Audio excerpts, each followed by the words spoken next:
Welcome to InfoHub. In our headlines, no secrecy in recent high-level meeting between government and Exxon. Prime Minister explains the value of credible public information. Aurora Mines gives apprentices insight into mining operations.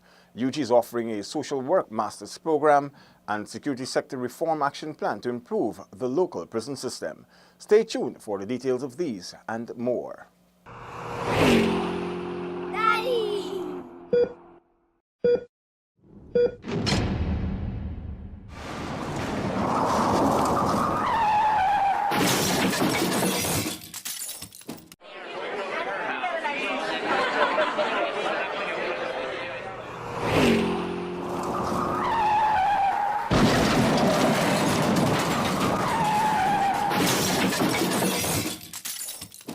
Renata LaFleur is in Barbados for Carrie Festa, and I am in for her while she's out. Now for the details. Prime Minister Moses Nagamutu cleared the air about the state media's role to the Guyana National Broadcasting Authority's board. Gabriela Patram has our first report. There is a difference between government information or government-provided information and party propaganda. What should be differentiated very clearly is that no station, private or public, should be required or mandated to carry party propaganda, party political propaganda. Prime Minister Nagamutu joined a meeting yesterday with the Guyana National Broadcasting Authority, GNBA, board members. The GNBA needs to assure the Guyanese people that its understanding, as it has defined and recommended, of public broadcasting content is not synonymous with partisan political propaganda. And therefore, it is wholesome for the GNBA to require that operators or licensees should carry public content. The GNBA members were also welcomed to their new location at Lot 18 Lamaha Street, Georgetown. Gabriela Patram for InfoHub. The overseas meeting with Exxon officials was about policy, according to Minister of Natural Resources Raphael Trotman. Delicia Haynes tells us more. Minister Raphael Trotman assured that there was no secrecy in meeting with the Exxon officials at their Texas headquarters. These meetings held in August, early August, were considered to be very, very important, very timely. There's nothing secretive about them. I believe Minister Harman may be reporting some more later in his press briefings. But Cabinet had approved the meetings to be held, and as I said, they're part of a continuing series of engagements which are held both in Guyana and in Houston on a yearly basis. The meetings between the government and Exxon began at the start of the administration terms in office and are aimed at bringing production on stream in 2020. Minister Trotman further clarified that the meetings were of policy nature. We're not discussing here quality or viscosity of oil. We're discussing foreign relations, we're discussing local content development, Minister of Business, we're discussing matters of Minister Patterson's portfolio, MARAD, maritime space, onshore base, etc. We're discussing the fiscal aspects of things, Minister of Finance. So it is a very high-level meeting. Minister Trotman said that while people have the right to want to know, he assured that the government will do its best to meet those expectations.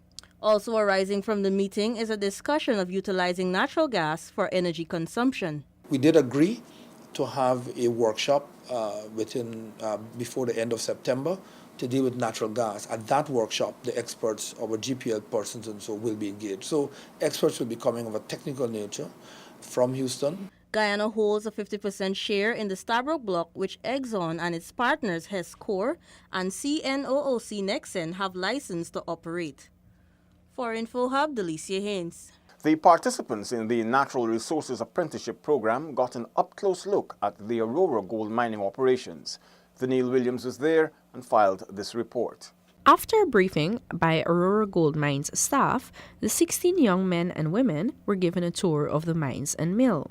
An aspiring petroleum engineer, Fatima Karim, said the experience has left her in somewhat of a dilemma as to which of the industry's sectors she wants to work in. What this trip has done to me is that it has made me become more interested in the field of mining, and I'm thinking that like maybe it's changed my career path.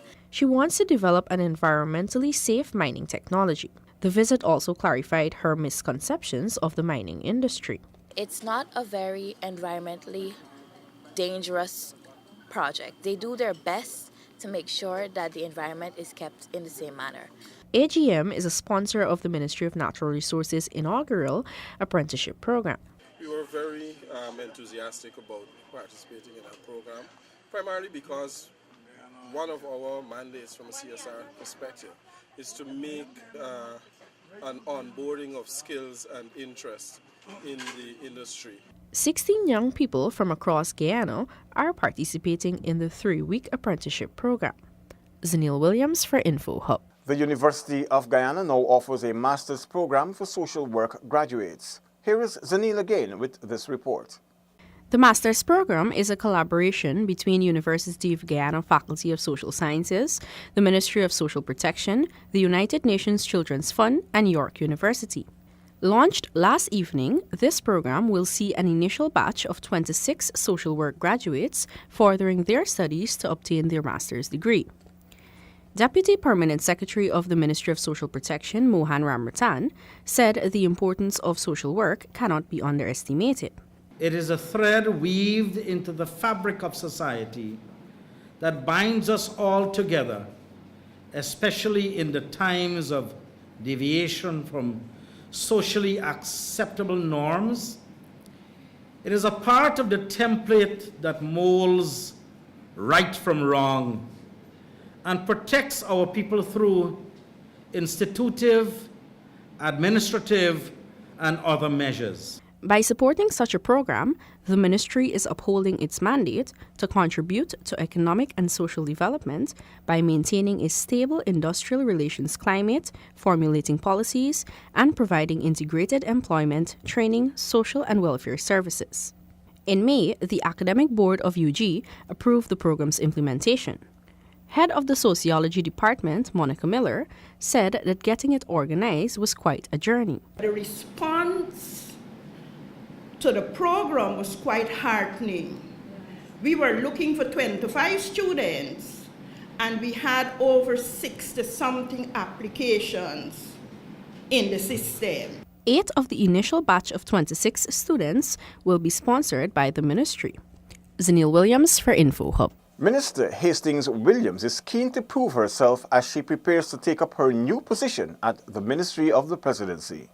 Delon Sanko tells us more. Minister Hastings described President David Granger's decision to appoint her to the new post of Minister of Public Affairs as an honor. The President himself, in his own judgment, had made a decision to have me be removed from the Ministry of Communities to work in the Ministry of the Presidency as the Minister of Public Affairs.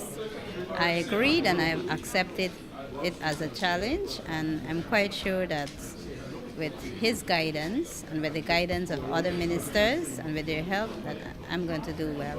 The minister will also hold responsibility for the administration of the National Endowment for Science and Technology program, also hinterland and rural relations. President Granger announced the cabinet changes yesterday. It is a question of my own judgment, and my judgment, as you know, I continuously have to evaluate the workload of every ministry. Minister Hastings coming into the Ministry of the Presidency is a continuation of that process of rebalancing. Minister Hastings Williams is slated to assume the position of Minister of Public Affairs within the Ministry of the Presidency from September 1st. Delon Sanko for InfoHub.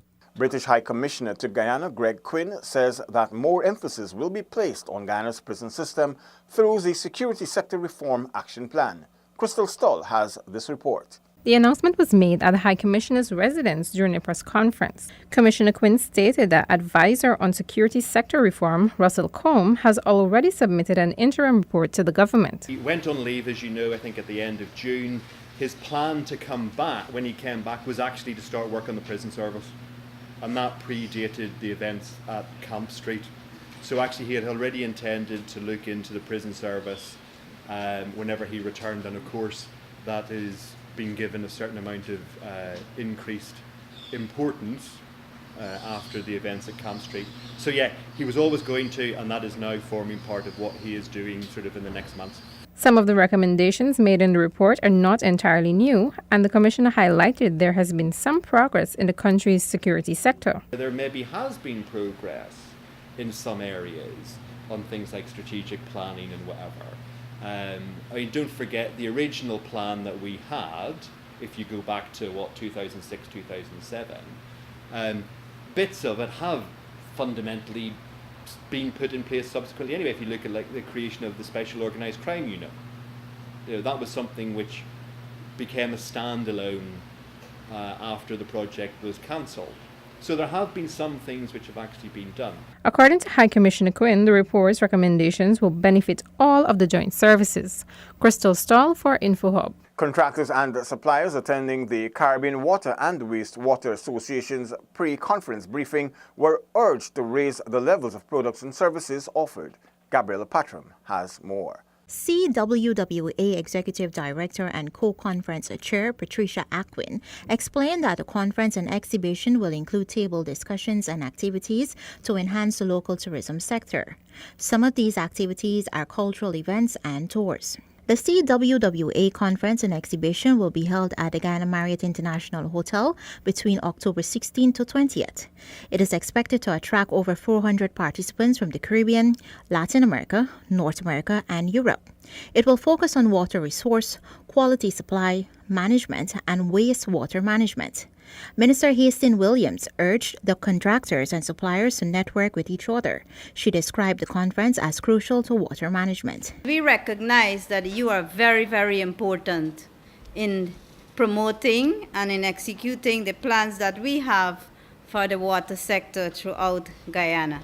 The government expects you to do a job that is satisfactory, not only to GWI, but to the citizens of Guyana. GWI's Managing Director, Dr. Richard Van West Charles, said the event is important for local and regional sustainable development. We have many challenges as a developing country, and the importance of knowledge in getting us to where we have to go, and the importance of research is very, very critical to our development. Hence, our agreement to host this conference. This year's theme for the Caribbean Water and Wastewater Association Conference and Exhibition is promoting innovation and creativity in water, wastewater, and waste management. Gabriela Patram for InfoHub. Thanks for watching. Connect with us 24/7 on our website and social media. From tomorrow, we will bring you updates on CariFesta 13 in Barbados from our team at the event. Goodbye.